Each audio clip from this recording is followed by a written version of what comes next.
Welcome everyone to our first webinar, part of the Swim for Aquatic campaign. We are so excited to have you here. We have with us Carly, myself, Ola, and Shanae. Assalamu Walaikum assalam. And so we will start with our introduction. Sharing the screen. All right. So our topic for today is the importance of water safety and learning how to swim for Muslim mothers. Again, my name is Ola and I'm the founder of Physed for Akhira. I am a certified personal trainer, swim instructor, and I started Physed for Akhira in 2014 with the vision to have a stronger, more confident, and hopeful ummah. And I'm also a podcast host of Purposeful Fitness with Coach Ola. Our first speaker here is Carly, and she's a dedicated mom of 4 athletic kids, mashallah, between 9 and 16. She began her journey as a competitive swimmer at age 8, and she aims to provide hands-on programs, encourage, guide, motivate, and inspire female of every age and ability to engage and take a charge at their well-being and achievements of their set goals. Carly's passion for sport and competition is alive, and she will talk to us all about competition swimming and how she got into it. And then our second speaker is Shanae. She is also another swim instructor located in Melbourne, Australia. She's a revered Muslim wife and mother of 4 boys, and she's brought up in a multicultural society. And she's also a strong believer that everyone should learn to swim, not only for leisure, but as a life-saving skill, if not for yourself, then for someone else. So, large welcome to everyone. Our objectives for the webinar today is to talk about faith and swimming, our journey into Islam and into swimming as well. We will talk about our experiences with offering swim lessons to the Muslim communities, the importance of water safety, why it is important to incorporate it as well. And then we will talk about how to protect yourself and your children, how to get further help, and then we will have a Q&A and open discussion. So we will start with our faith and swimming. We will talk about real life stories and how we discovered Islam and return to aquatic world. So I myself am a born Muslim, but I will still talk about my journey. But we will start with our sister Carly. If you can share with us, please, and how did you start your swimming journey and how did it all start? So I grew up with a lot of exposure to water from the time that I was young. My brothers played hockey, and I was always I found myself in the water. So I had a family, like cousins of mine and my mom's actually, that had an indoor pool, and she was a lifeguard and swim instructor herself. And from the time I was very young, before they had children, I used to go there all the time. She basically just put me in the water and taught me how to swim from the time I was maybe 2 or 3. And I just couldn't, I just fell in love with being in the water. We had a cottage, so from May 4 until September, Labor Day weekend, I was in the water every day all summer. Well, at least from the time school was out. And eventually, I don't know what, something prompted my dad. My brothers, now my boys were always on the ice playing hockey, and he just prompted me to try swim team, and I wanted to do it, so I did. And started swimming competing at the age of 8 and training. Got pretty intense, very competitive. And I just went from there. Since then, I've kind of come full circle. I gave up swimming when I was, I think, going into grade 10. Our coach was also the Canadian doctor of the national swim team.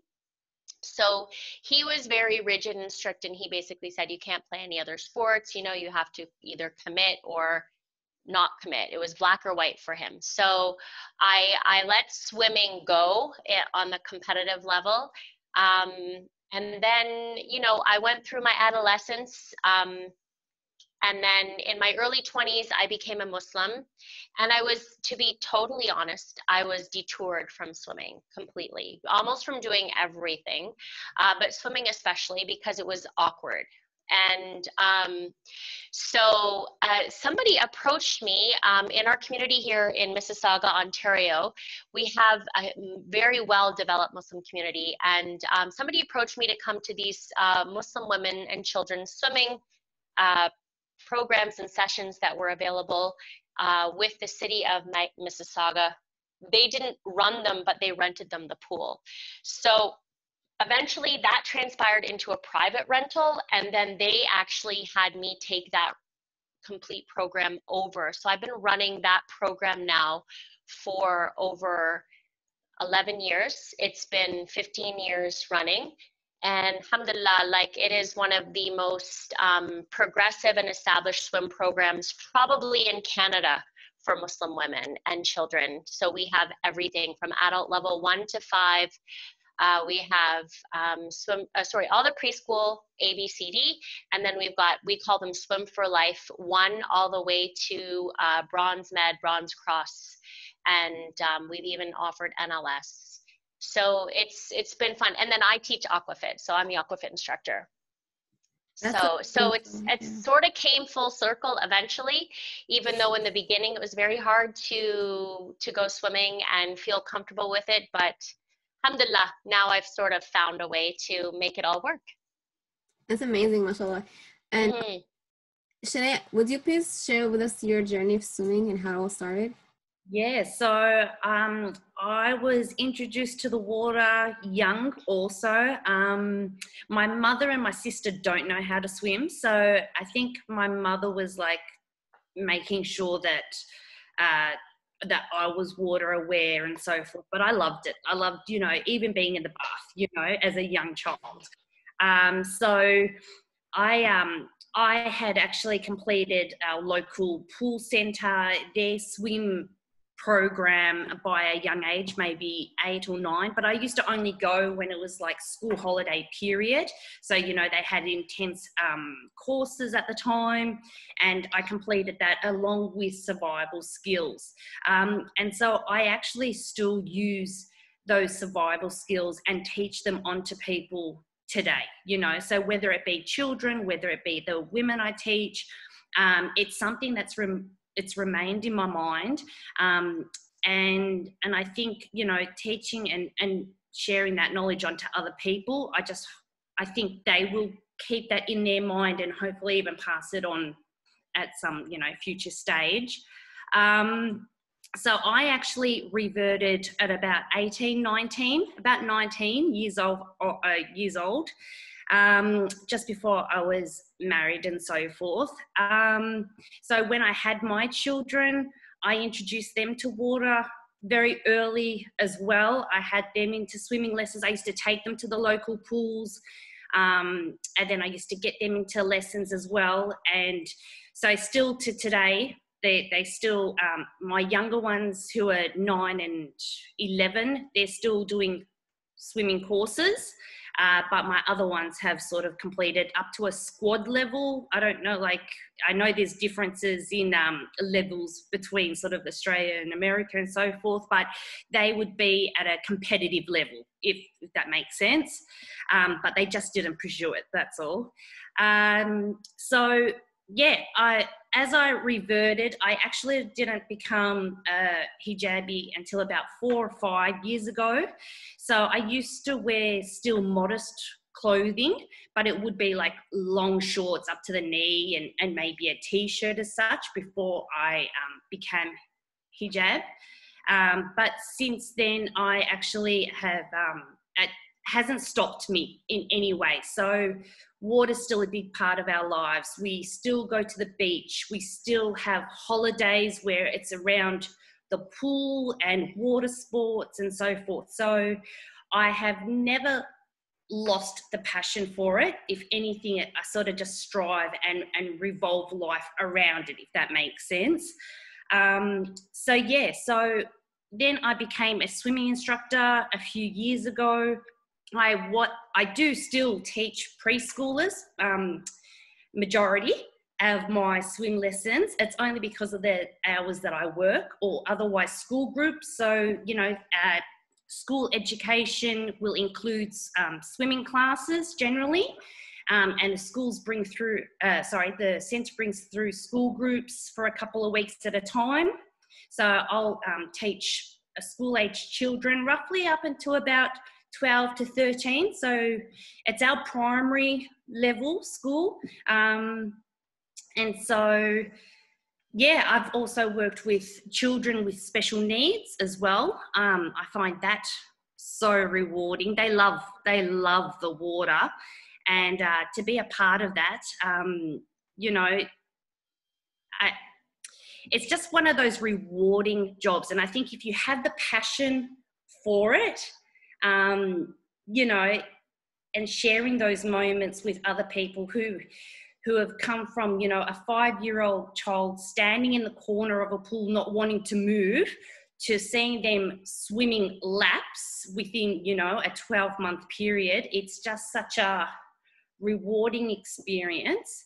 And so, yeah, so also my centre has established a women's program that I oversee. So the women come in and they can be even grandmother level, so they've got grandchildren and it's their first time learning to swim or being in the water. So providing environments to make them feel comfortable, safe is important, because they would have had experiences from a younger age where they weren't exposed to maybe a swimming environment, whether it be for Islamic or cultural upbringings, but also having an area for women in general just to come and swim. So some who already might know of some swimming abilities, and then working on their stroke techniques and so forth. So they might be able to swim on their back, but they might not be able to swim on their front. So, just working with, all different ages and experiences is just, as I said, rewarding. So yeah, that's pretty much what I am at the moment. And so, yeah, and that's my past. That's amazing. And so the reason I have these questions, because something I can relate and I want to hear from your perspectives. So with me, it started at age 6 in Damascus, Syria. And like, I can never forget that moment where like a bee just came and like I had to run to chase. Like, I jumped in the water, thank God, I survived. So it's an example of how important it is to learn how to survive at a young age, of situations like that where the little kid could not know how to swim. And then with me, like when I came to the United States, I only took one swimming class. I didn't course, but I didn't do any competitive swimming because it's like too early to wake up to go to practice and what have you. And so with the reason I had that, very early. Yeah, like 6, 7, like 5 years. 4:30. Yeah. So, yeah, and like, yeah, it's fine. I don't have a car at that time. Of course, I couldn't drive, so that's impossible. And then the reason I had the question for converting to Islam, like I'm born Muslim, but you know how the whole revert can be related to a lot of like born converts and what have you. So like I practice, like, learn about it myself. And so when I wore the hijab, that's actually a struggle because I took a class right before the hijab. Like I made a decision for it. And so it was really, really hard to come back into swimming, like to continue that swimming process. And the reason for that, again, when it came to like, what to wear, like the culture, community members were like, oh, but that's how that's, so it was a really struggle. It is. So that's why I want to talk about like, how did we keep up? So the reality of being a Muslim woman in hijab in the Western society versus like the Middle East or like a Muslim dominated country. So let me start off again with Carly to tell us like, what have you seen from your experience, the reality of being a Muslim woman in hijab in Canada? Because you're in Canada. Right. So, alhamdulillah, I myself, and I would say the community at large, have sort of come a long way.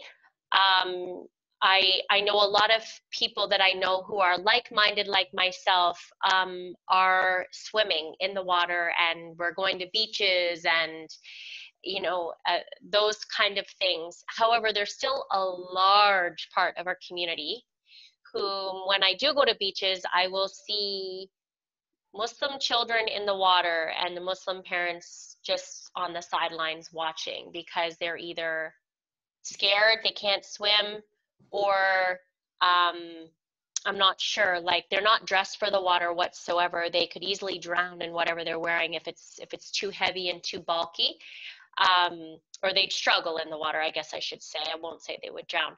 But I just find that there's been a lot of growth in terms of water exposure and being comfortable in the water. And there's still a lot more room to grow here as well. So thankfully, you know, we have a lot of access to different swimsuits and designers. Even if you go to our local Walmart, you can get some pretty decent long sleeve swim tops and long tights and cover-ups to wear, and so it's affordable. Some people, like you said, will judge and say no, that's still not appropriate, and you know, you can pick and choose and do what you want. You can stay between your four walls all your life, but for me, I had to stop living like that because I was executing that kind of lifestyle when I first converted, but it wasn't fair to me. And it's the sunnah to swim, right? So I turned a corner, especially once I started facilitating and coordinating this program. And as my kids are getting older, and you know, we go to a cottage every year, we go to different beaches, and we just need to make sure that we're able to swim, but in a way that is safe and within our guidelines. Yes. So I'm smiling because when you said Walmart, that was like my first ever like swimsuit from Target on clearance. Yeah. And I'm like, it's a sign Allah wants me to continue swimming. Yeah, honestly, Yeah. I bought some expensive ones. I had a Nike one given to me, but I get by a lot on those Walmart combos because they can have some good deals on some good things. So it works. Yes. And so, Shanae, what about you in Australia? How is that? Yeah, so I am sort of around a large Muslim community in the area that I live in. So you do sort of find pockets of, you know, Muslim communities throughout Melbourne and throughout Australia as well, where they'll be predominantly, you know, of certain cultures and so forth.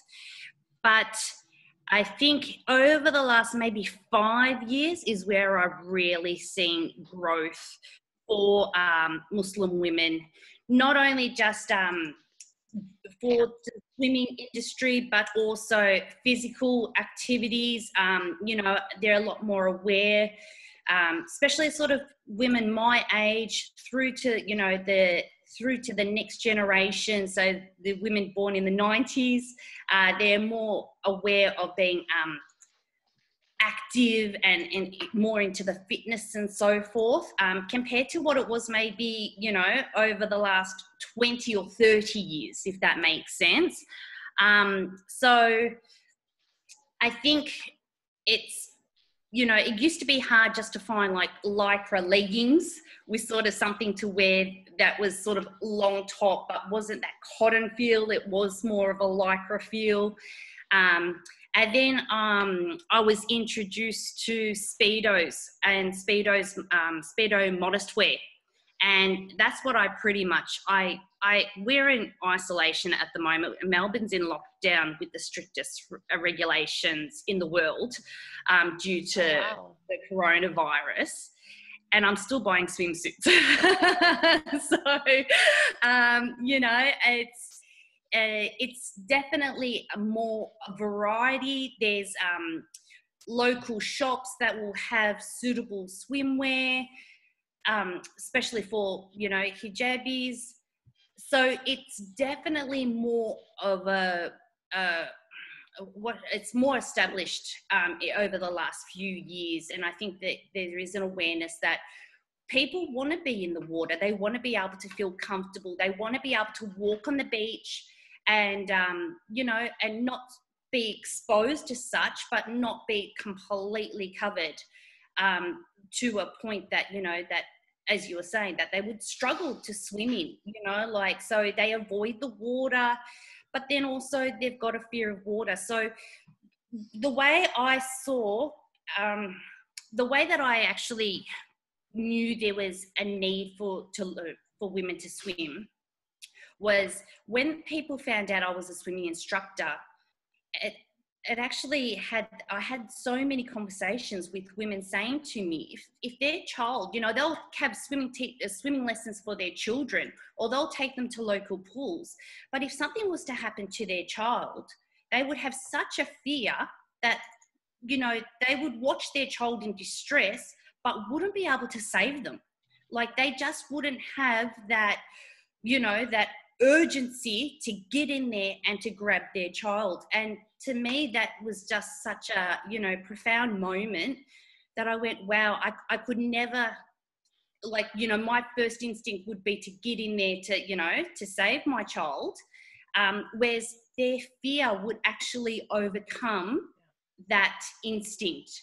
And so that's why I just felt like, no, we need, this needs to change. We need to be able to have women to be confident, just to be able to be comfortable in the water. They don't need to be professional swimmers, but there is also so much joy to be had around water, and there's so much opportunity around, you know, Australia as such, you know, we're the largest island.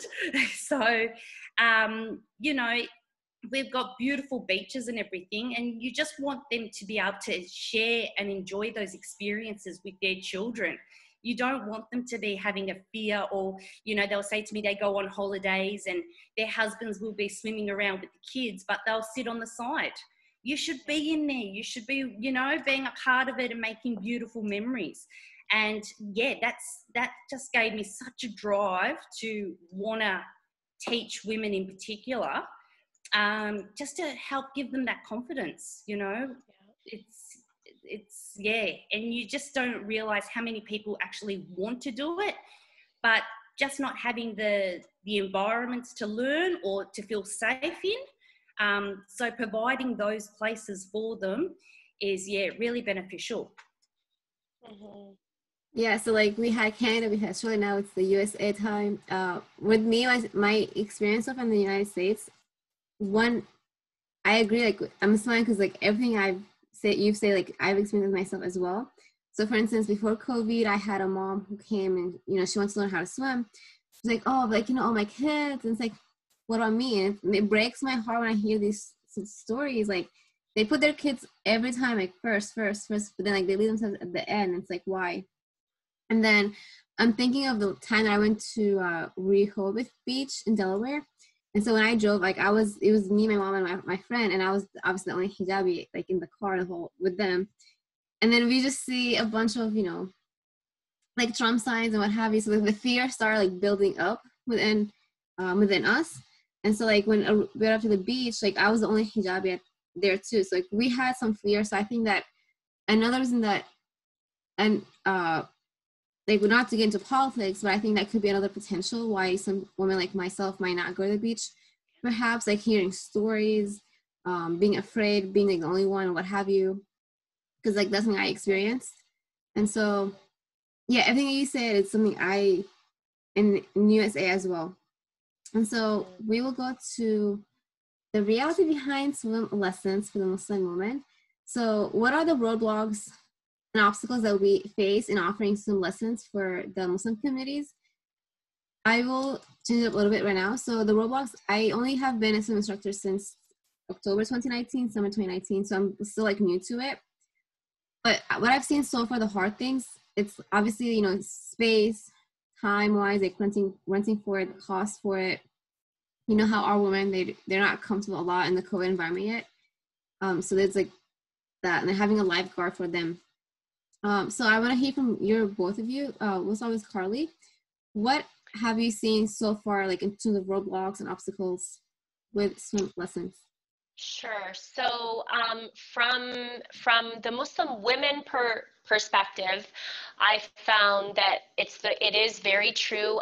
When I first took over the program that I'm currently running, well, hopefully, inshallah, we'll get back to it once COVID melts down a little bit. But what I've noticed is that when I first started offering adult lessons, because before there was no adult lessons, there was just like a lane swim. Half the women couldn't really swim a lane anyways. So I had fun swimming a lane swim, and then I had all these lessons going on in 2 different pools. So we changed it up because women started to make requests that they wanted their own lessons. So what happened was, in the beginning, I would maybe start with one adult class, like an adult level 1. And I would find that probably about 8-9 years ago, the women wouldn't come back. They would just put their kids in. So the program that I run is I coincide within 2 to 3 hour program. I run in 2 different pools, all of it at the same time, so that it's very, very, very convenient. Still yet our community complains, but whatever. It's very convenient. They don't have to go to a different pool, a different day, with different instructors. It's all the same female instructors, and it's all within a 2 to 3 hour time frame. But they were not re-registering, so there was like I had to end up canceling some adult programs. Now, like 8, 9, 10 years later, I have 5 classes full, like there's waiting lists now for women. So in the beginning, I feel like it was the whole that I can't put myself first. I'm going to put my kids in first. Now, alhamdulillah, now all my classes are full for women. Same with the Aquafit. So the other big barrier for Muslim families in general is that we have to build these relationships and bridges with the cities which we live in. And they have to get on the same page as us in terms of opening up their community centers and allowing, like for example, where I live, the city of Mississauga, to give us some pool time. Yes, we rent. Yes, we pay for all the instructors. Like my contract is pretty heavy that I have with them, but alhamdulillah, it's manageable. People pay for their lessons as they would with any other program. And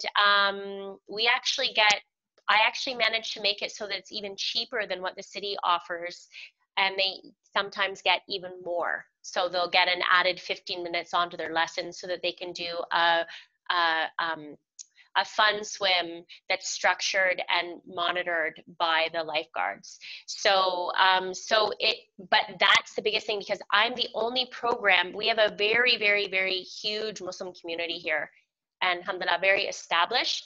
But the problem is that we haven't created enough of these programs, and people always ask me, why don't you do another one? Why don't you do another one?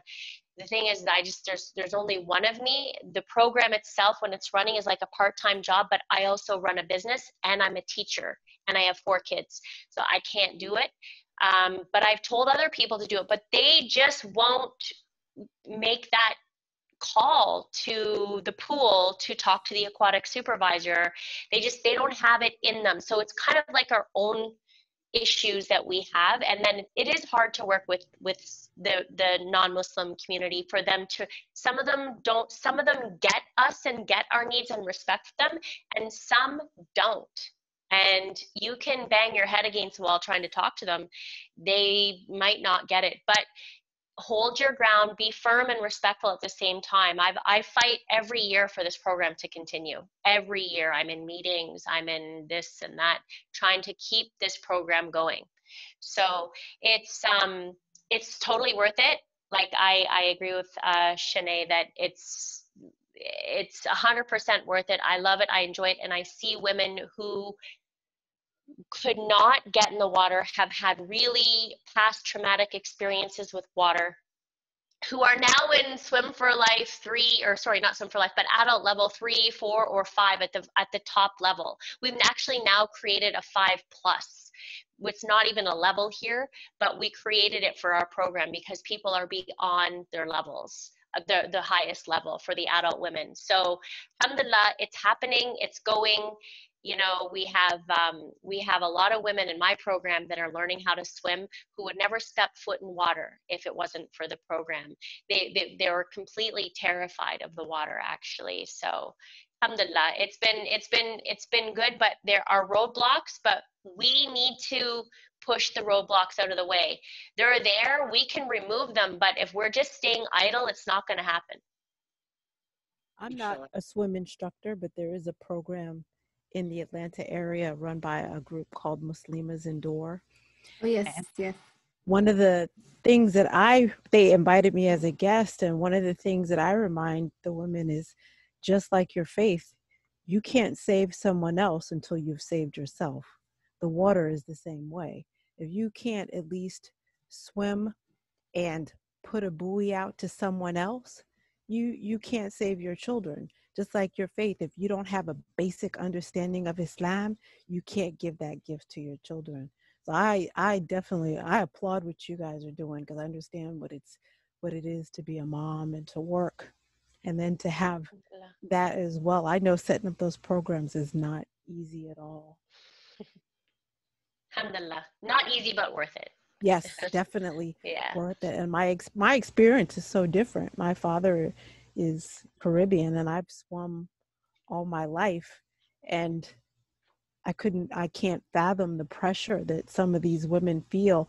And then to hear their stories, and I have to sit back and say, wow, I've never experienced that. I've always known and enjoyed the water. Mm-hmm. Yeah, definitely. Yeah. May Allah reward you. I mean, thank you. Thank you for sharing. And by the way, everyone, Khadija will be on our webinar, inshallah, next Sunday. So stay tuned. Cool. Thank you, Khadija, so much. She's an triathlete. And that reminds me of Physed Teacher Foundation that I learned about in New York. Their story is really interesting because it started with a 9-year-old girl who drowned while saving someone else's life. And now the mom turned that story into her mission to save, to teach Muslim women out in New York about it. So it is really heartbreaking to hear all about women, like our women, putting themselves last, and it shouldn't be. And I think another roadblock that I've noticed from my experience is also the comfort level, like the confidence in themselves, the clothing issue, tightness, and just like there's tightness. I've spoken with, someone who follows me on Instagram. She's like, my age. Again, in a university, in the whole, like, up in New York, from fear, like, guys watching her, and she's still not comfortable around that part. I'm like, so it's a lot of that. So what can we do to inspire and to help more Muslim women into swimming, aside from like offering swim lessons that we do? I want to hear from Shanae, and then actually we skipped you, Shanae. I'm so sorry. Would you please kindly share with us what you've seen happen in Australia so far? So there's definitely more awareness these days for the need for it. So we have a number, I wouldn't say a large number, there is a small number of centres that now allows like just like an aqua play type, like as Carly was saying, like a fun time that they actually shut down the centres. So it might be like 5 or 6 o'clock on a Sunday night, and they open up for just women only for 2 hours. So women are happy just to be able to be in the water, but many of them you can notice aren't swimmers as such. So it's not like they all just get in a swim lane and start doing laps. They are just sort of there having a little bit of a play, and just enjoying the water, which is absolutely fine. But you see that there's not actually many swimming lessons as such offered in those times. But I think one of the roadblocks, as Carly was saying, is that there's just not the ability to have it offered full time across many centres, So even with the lessons that I offer, there's limited times that it can be performed because, I put up a privacy screen as such. There's no male presence around. We have female instructors. And so there's only a limited time that the centre can actually allow for that to happen. But that doesn't work in with everybody's schedule for, 2 hours a couple of times a week. You know, some might want it in the morning. Well, that's not going to happen because there's other swim programs that's on at the time. Some want it late at night. The centre's not open as such. Does that make sense? So I think just having the availability for more of a, you know, it's not like I want to just say like discriminate against males at all, but it's just, you know, it's hard to find somewhere that's compromised for, you know, these times are for women and maybe providing half of the day for the women, or even half of the time for men. You know, men want to learn how to swim. Statistics actually show it's men who actually drown more out of everyone. Men are like 75% higher at risk of drowning, you know, for a number of factors. But it's also one because they are the ones who are maybe not as strong or skilled, but they'll be the ones to jump in to either save a life or, you know, maybe out of, you know, fun play, and then not realise the serious situations that they can get into. So I'm an advocate for everyone learning to swim. It's not just women, though I am totally encouraging all women to swim. However, I do see the need for men to have it. So being Muslims though, understanding the religion and needing segregation for, you know, both genders to be able to practice.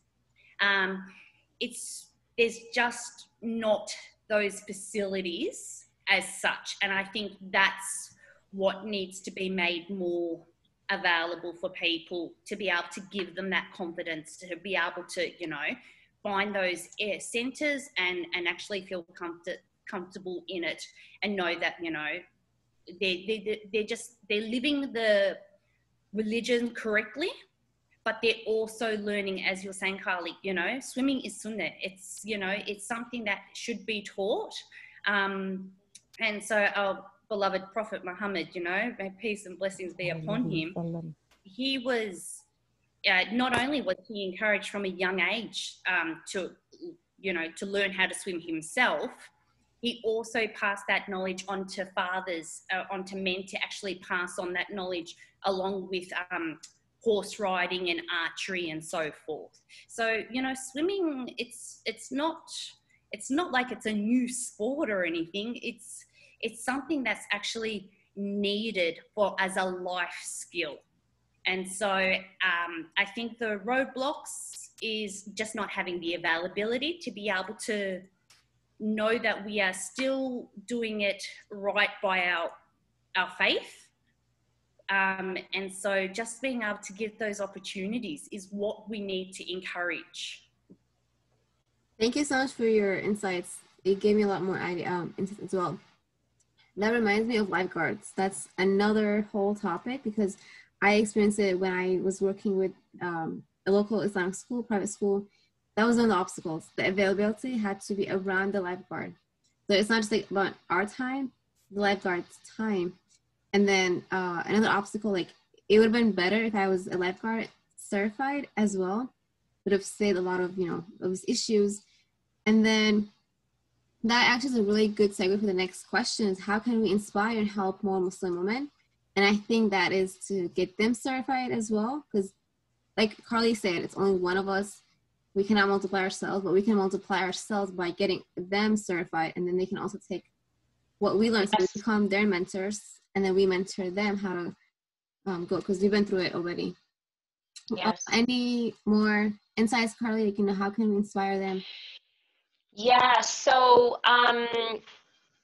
alhamdulillah, we have had one group of women go through with NLS, so that's your National Lifeguarding Society certification here in Canada. We have had more women do the prerequisites, which are the advanced leadership courses, which here are called Bronze Medallion and then Bronze Cross.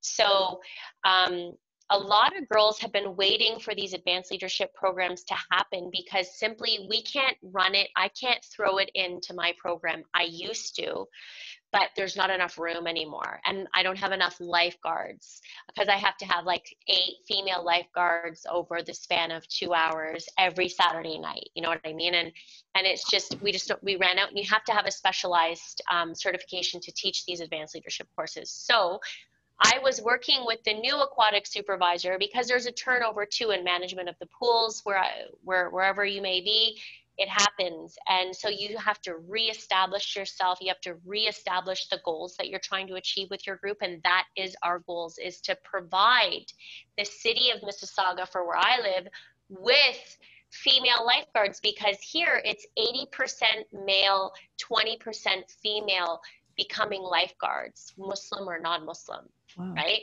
So we have a major issue with getting us female lifeguards. So I said, listen, if you're having such a hard time staffing our program, can you please get on board with me, and let's get the bronze med, bronze cross, and then for those who are 16 and over, to, if they've completed those, to do their NLS, and then they have to go through the City of Mississauga certification as well to be a swim instructor for them.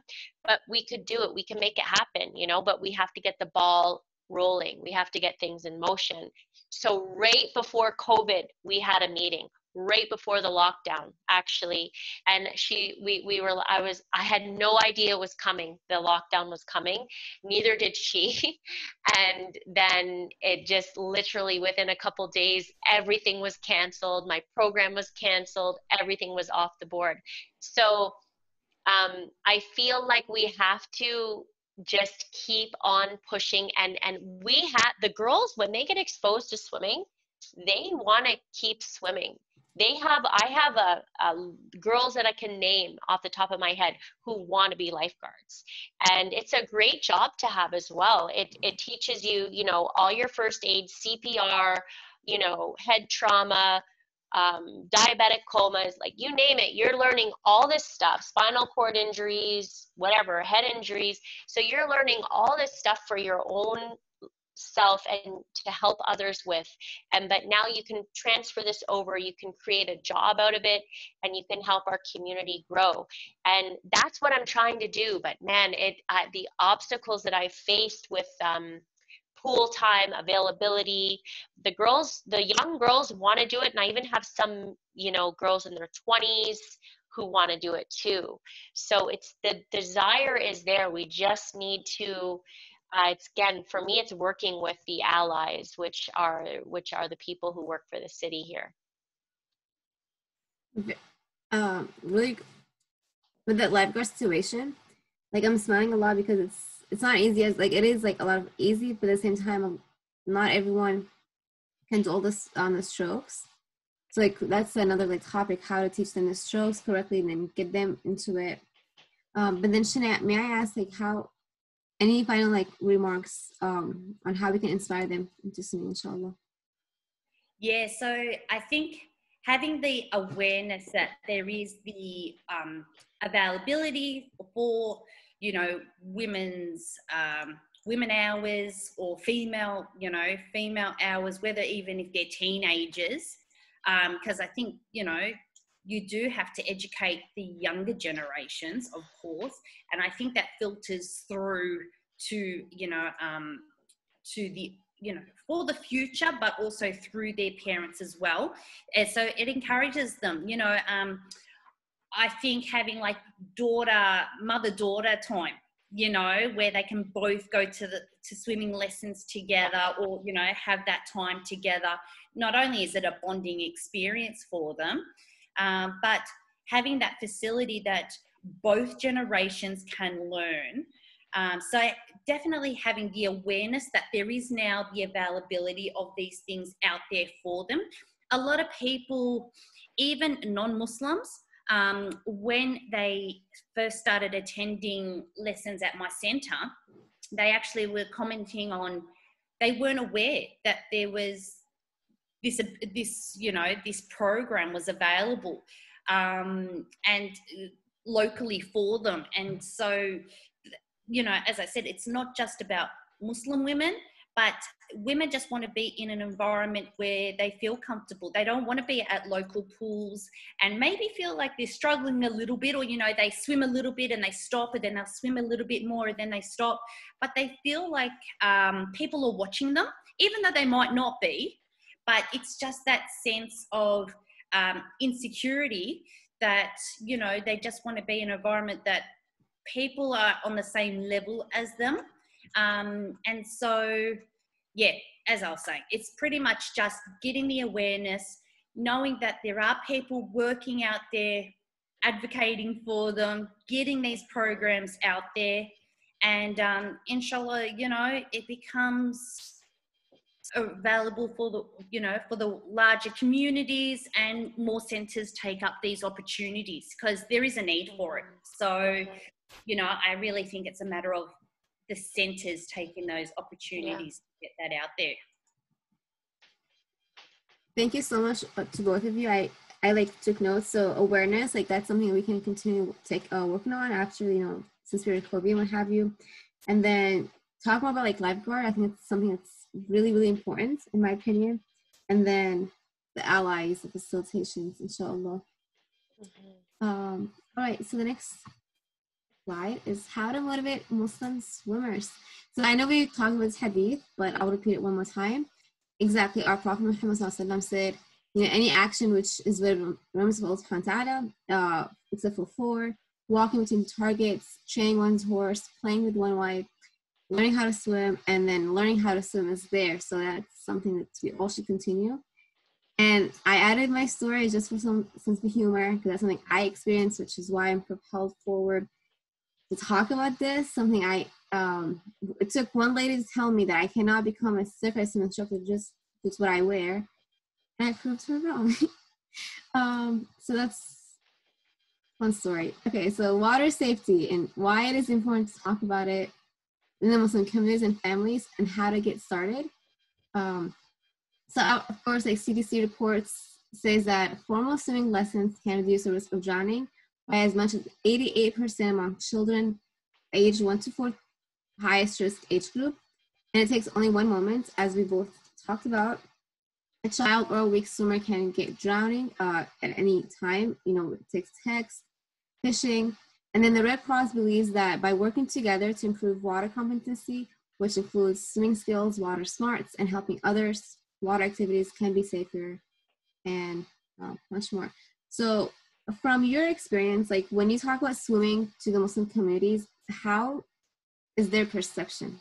I want to hear, you know, your perspectives on that topic. Go ahead, Shanae. Yes, go ahead. Sorry, can you repeat that a little bit? Can you repeat that again? Sorry. I will. And there's I asked that question. So from your experience, when you talk about water safety and talking about it like on land, you don't have to be in the water right away. How is the perception from the Muslim moms in Australia? No, fearful, I would say. But it's just not having that knowledge. So when I run programs, I ensure that floating is things, floating, treading water, or sculling. Yeah, so sculling, treading water. In our pool center, it's not a deep pool as such, so it's only the deepest is 1.5 meters. So giving them the confidence that they can touch the water touch the bottom of the pool at any time makes them comfortable, but it's also deep enough to be able to teach them those skills, those water safety skills. So treading water or sculling, I think is not just a life-saving skill. It's just a great skill to have even leisurely, because there's times when you can be on the beach or in the water, and even if you're up to your knees or your waist, as you walk along, you notice those pockets, you know, and all of a sudden the sand comes out from underneath you and it just sort of dips down and you sort of, you know, fall into it. But if that's happening and you get a shock by it, panic can set in. So not being able to get yourself out of it, and just as a matter of learning how to lift your body up to keep the head out of water to give you that a chance to breathe. Having that skill just alone is, encouraging enough to be able to say to them, no, you need to learn these kind of things, you don't need to necessarily be perfecting technique strokes or anything like that, but treading water or sculling will move you to different parts of the pool or beach. Does that make sense? It's a joyful way to get from A to B. And also it is a matter of rescuing and so forth. If you accidentally fall off a pier or a bridge or off a boat or anything like that, that's what's going to save you. Does that make sense? Even working it in conjunction with the treading water or sculling and floating, working them in combining them together. So I actually teach women how to scull and then get into a floating position to be able to save that energy, and then get themselves back upright vertically to be able to continue sculling. So these are all things that I find are important to be able to teach. Pretty much, you don't need to be at a particular skill of swimming to be able to learn those water safeties. And I think having those kind of abilities is what will give you the confidence to be able to enjoy a day at the beach and so forth. So I think it's a matter of just having the awareness of it and the ability just to do basic life-saving skills, if that makes sense. Yes. Carly, do you have any insights about this question? Why is it important? How can we get started with it within our communities? So if somebody who wants to learn how to swim, how can they get started with swimming? Yes, and why is it important for us to talk about it within our communities? I know we touched base water safety. Yeah. Other insights. Yeah, so I think it's very important for a few reasons. I feel like parents have this natural ability to sort of, whether it's a good trait or a not so good trait, but they sort of, whatever they're feeling, sort of they can spread it over their children. So if I know parents who have extreme fear of their kids in the water or being around water, and that water's bad and water's, lots of things that are not good, maybe because they had some post-traumatic experiences, or maybe it's because that's what they heard growing up. I'm not sure. But I feel like people need to start with the right mindset. And for those people anyways, there's different groups of people within our community. So for the people who are, I don't want to say anti-water, anti-swimming, but like they just have this really, this fear that's not really rational, it's not really legitimate to a certain extent, because if you understand that water can be dangerous, but if you take on the ability to learn how to swim, even if it's just for survival, water can be very fun and you can enjoy it. So that mindset has to shift. The other thing is that I work with a lot of people who are just in love with the water and have so much joy in the water, and they're already enthusiastic and they're very grateful for the opportunities that they're given in the water. And I think that for those people, they just need to keep pushing forward and stay engaged and continue to spread the word that, wherever these programs are available, to make use of them and to support them. And so I don't really see, there's probably a lot of people in between those who are not, they need a message too. They need to become engaged more with their children in the water, I think. I do see a lot of people sort of on the sidelines of the pool or the beach while their children are in the water. And like Shanae mentioned earlier, these people don't have any ability to help or save their kid if they need to help or save them. And I personally don't know how they manage that, because I've been really fortunate enough to have always been a relatively strong swimmer. So I can't imagine not knowing how, or barely being able to swim, what it must feel like, because to save a kid or to save an individual, even if you're a strong swimmer, you can still drown. It's like you're you don't understand. Like, it's very easy to drown, even if you're a strong swimmer, to save one if you don't have a flotation device.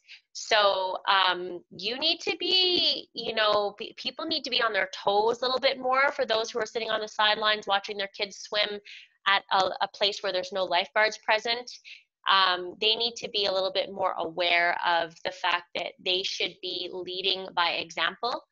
And just trying to understand that, yes, water can be dangerous, but if you approach it in the right way, just like anything, it can also be very beneficial and enjoyable. Thank you so much to both of you. So I'm gonna come from an angle of like, I don't have kids yet, but I've spoken with moms, and so like one mom said to me, because I come from like the mindset of like I want to host workshops and what have you as I'm developing, growing the business. So one mom said, yeah, but I know how moms are. They're not gonna come to the workshop. They need a water. But we talked about the obstacles that comes with renting space and time and all the hassle behind it. And so I am hoping that this can start a conversation of, okay, we can still talk about water safety on land. And I think COVID is like a big sign that's like wake up for us, talk about it right now on land.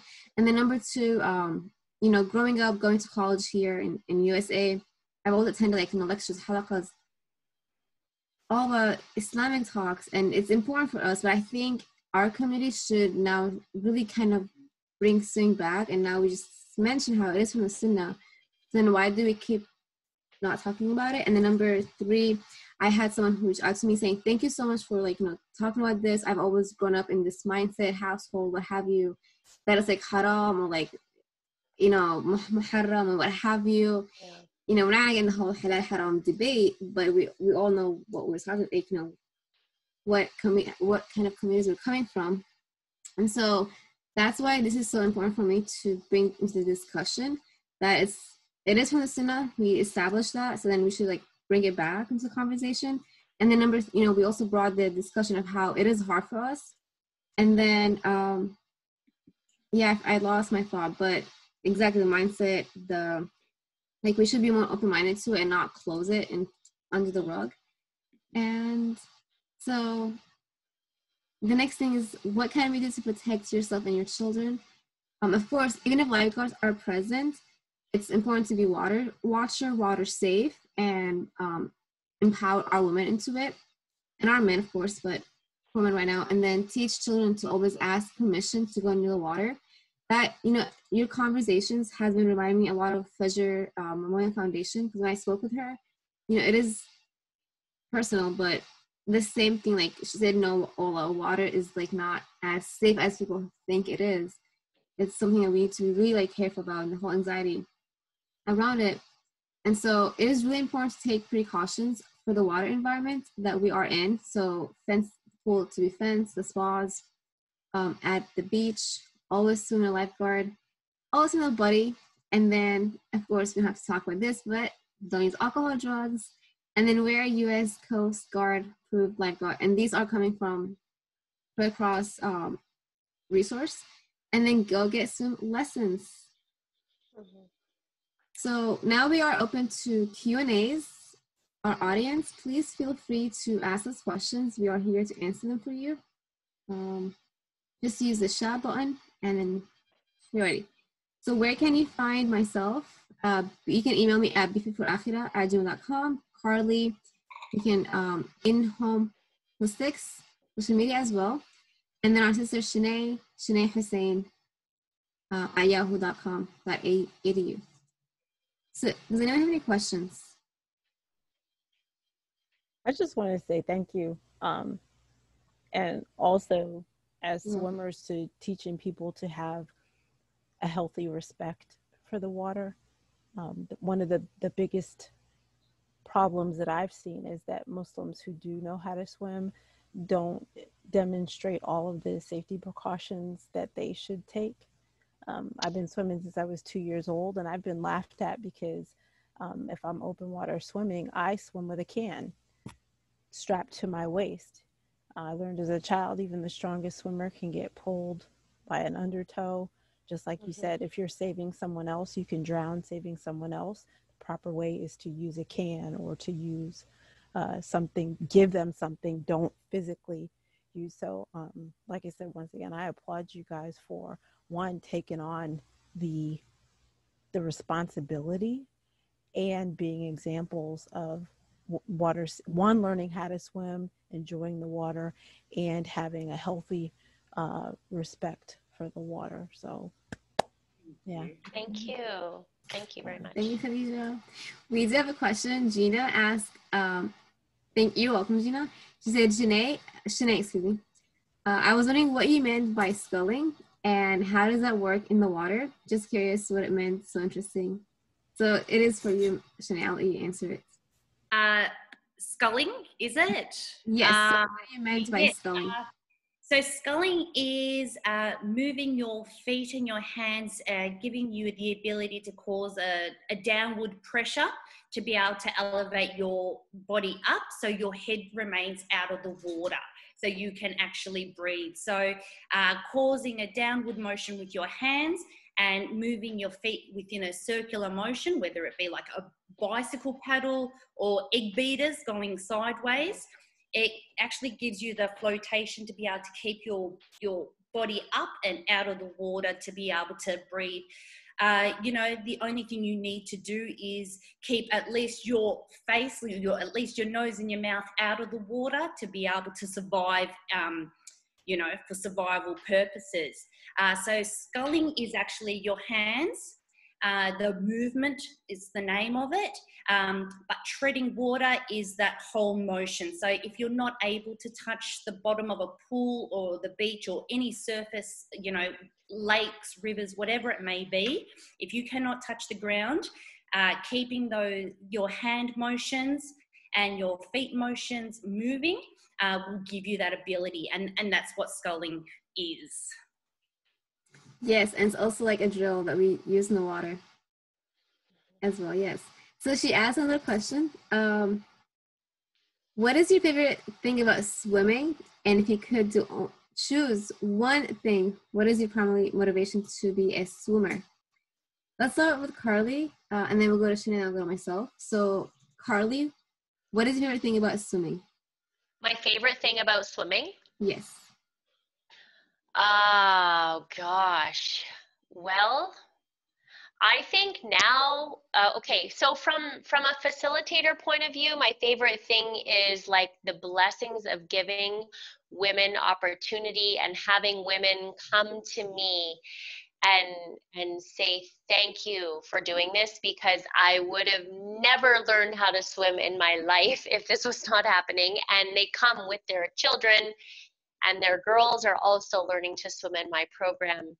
So from that point of view, that's the best thing for me, is the reward that I feel and the appreciation that I'm given. For personally, I just love now that I'm not a competitive swimmer. When I was a competitive swimmer, it had to be the fitness, because I was in incredible shape when I was swimming. But now it's the pleasure that I have with my kids in the water and my friends who also swim in the water. We are, whenever the summer months are happening here, we are around the water as much as possible. And that's where we go when we want to get away from everything. And having fun in the water is just whatever, whether we're boating, swimming, cliff jumping. I mean, something, we're just attracted to it that brings us together and gives us some relief from the city life and the heat. Yeah. Yes. For me, it's just essentially like what motivates me about swimming. It's being by myself, like my little bubble. The follow-up question to that is, what is your motivation to be a swimmer? That's a really good question. I'll let myself go, and I'll go backwards. So my primary motivation to be a swimmer, I don't know, I think it's the competition mindset of it. Because like once you're in the water, you're kind of like, well, I want to get better. And like what I went through to become a certified swim instructor kind of build that like competition mindset. So that is like my motivation, is just kind of like improve myself and like that I can get better, and then I enjoy it as well. So Shanae, what is your primary motivator to be a swimmer? It's difficult to say a motivator because I already am, and I don't actually see myself as a competitive swimmer. I never have been. I wasn't in that kind of mindset.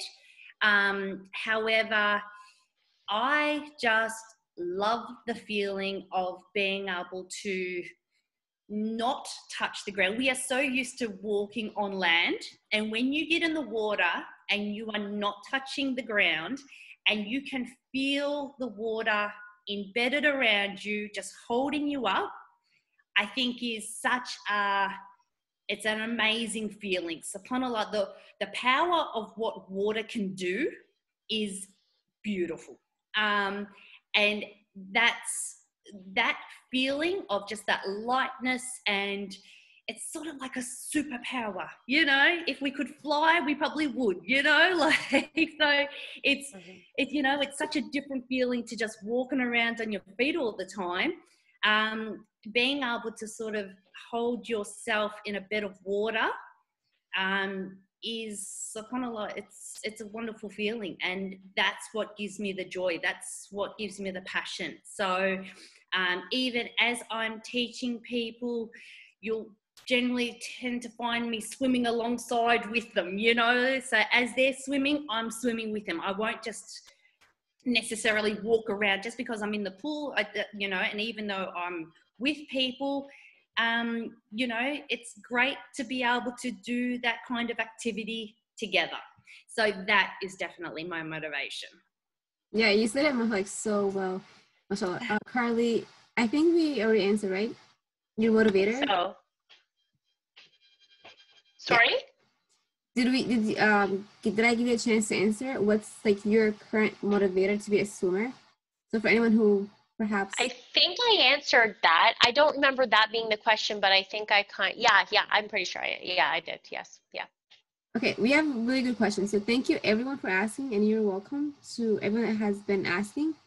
So Khadija asked, or do you have any advice on initial steps to starting a program in our area? Either one. So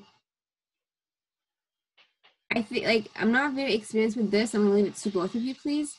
What advice on initial steps to starting a program would you give? On starting the actual programs? Yes, so like how you got started with offering swimmer for the program. So would you elaborate on that question, Khadija, please? So if someone wanted to start a swim program in their area, what would be the best way to start the program? It seemed like, as from the conversation that I heard, the first thing is to actually speak with the community before you even talk about pool time and that type of thing. It seems like it's a kind of a political PR task before it becomes a swimming task. Look, I would honestly, I'll take the lead on this. I would be having that open discussion with the centre or centres that you intend to be able to run with. As I mentioned before, for as much as I'm all about Muslim women swimming, I'm also for women swimming as well. So you'll find that even though, you know, there's a number of Muslim women who struggle with this challenge, there's also women in general who have had different cultural upbringings or different religious upbringings that actually are in line with Islam.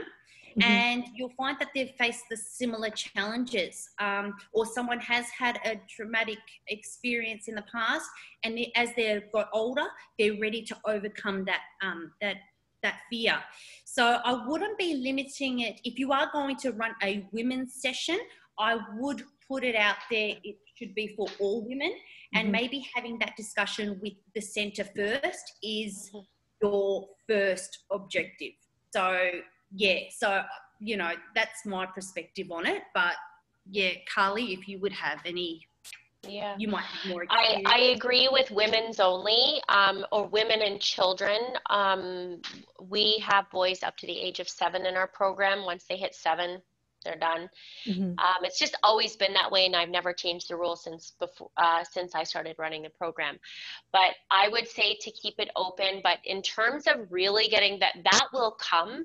But in terms of getting the groundwork done, you do need to set up meetings with the supervisors at the community center. You need to build a rapport. You need to create awareness that there is a demand for this.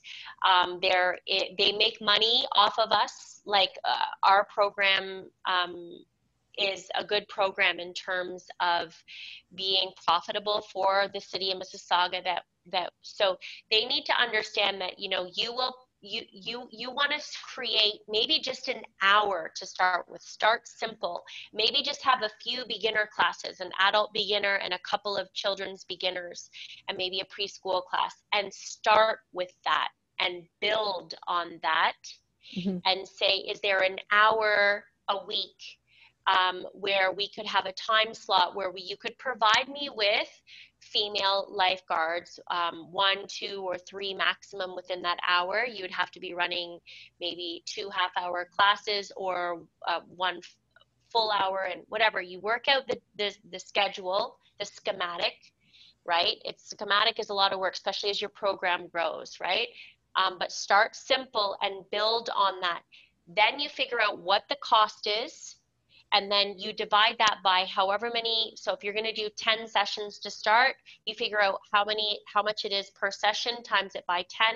You divide that to figure out how many people you need to make the class or the program pay for itself.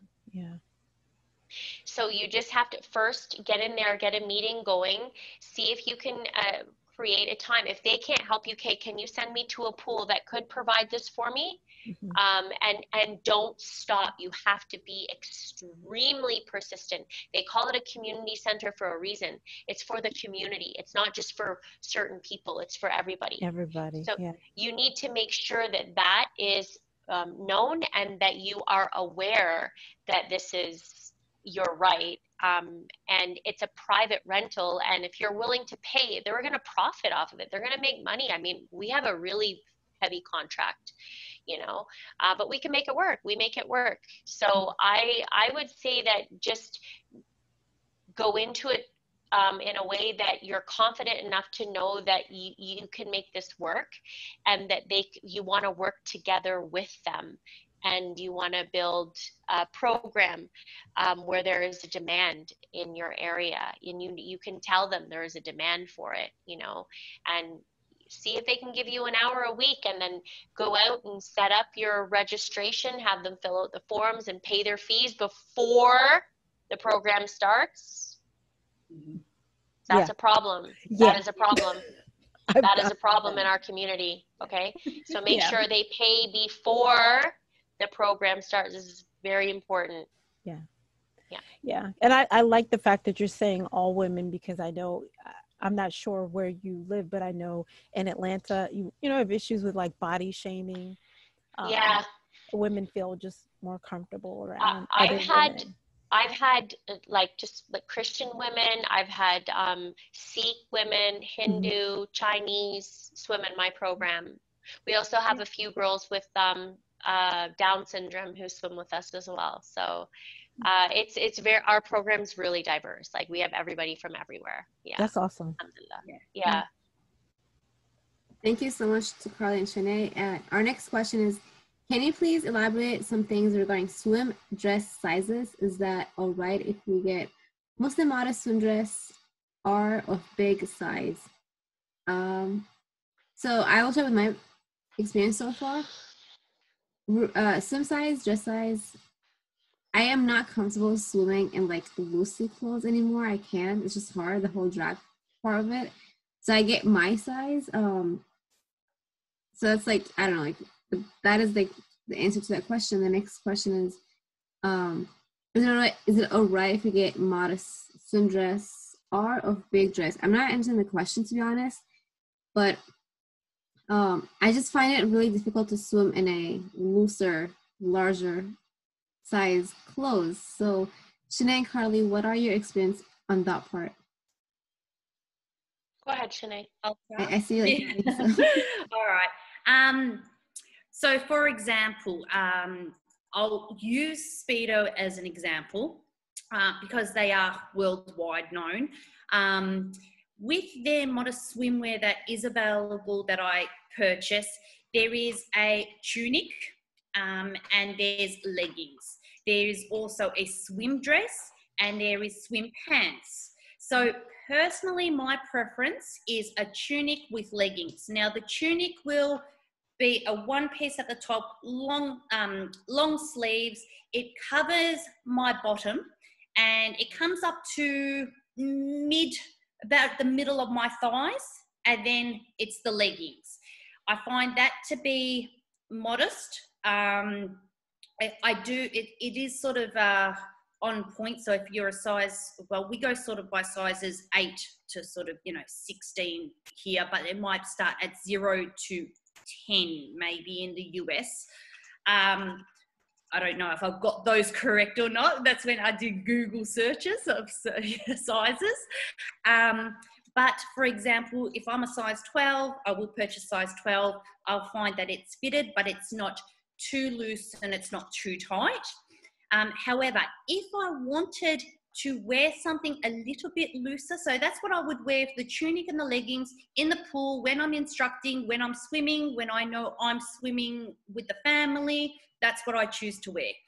If, for example, I wanted to go to the beach and know that I'm just sort of kicking back on the sand, not really planning on swimming too much, if that makes sense. It's more that I'm just ready if I have to be. I would get the Speedo swim dress, which comes closer to like above the knees, and you could get the swim pants. So they're not fitted like the leggings around the ankle. It's a little bit looser. So they're pants as such. But if you were to do swimming lessons with me, you would just find that if you wear swim pants, and this is just in general, you will find your kicking to be a lot more difficult to perform. So having that continual motion, if you're wearing something that's got a little bit of a bagginess to it, once it's wet, you will find it will slow down your kicking as such. Does that make sense?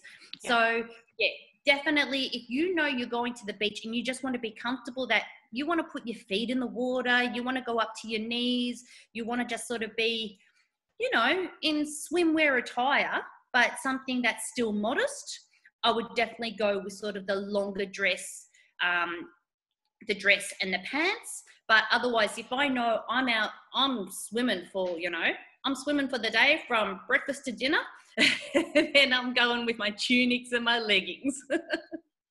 Mm-hmm. I hope that helps. Sorry. It did. And then Carly, what about you from your experience? I'm the same as Shanae. Honestly, I'm the same. But somebody had asked about hijab, so I'll move on to that one. Hijab should be swimsuit material as well. It shouldn't be cotton because it'll weigh you down, and it can really be confining and inhibiting you from swimming properly. You want to make sure that you have a shorter hijab. I find if it's long, then it can be dangerous. So for me, I wear a swimsuit that has a built-in bra, and I don't need the long to cover as much. And yeah, but it needs to be lycra material, and it can't be really bulky. Otherwise, it can be hazardous. So be careful. Thank you so much for mentioning that safety. That's exactly why it's so important, like safety-wise. And like now, Lyra is just releasing a new hijab. I tried both of them. It's a bit like tight up here, so that wasn't like super comfortable. And then also, everybody has that issue. It's not just you. Oh no, yes, like I'm saying, because they just got a new line, and then Asia Sport is something I like, and then Splash Gear has a great hijab.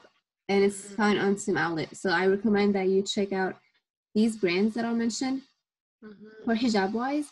And then there was a really good question that I cannot find it. If you see it, please like read it as well. There's something about swimming on your menses. Oh, I don't know if that was that just came up.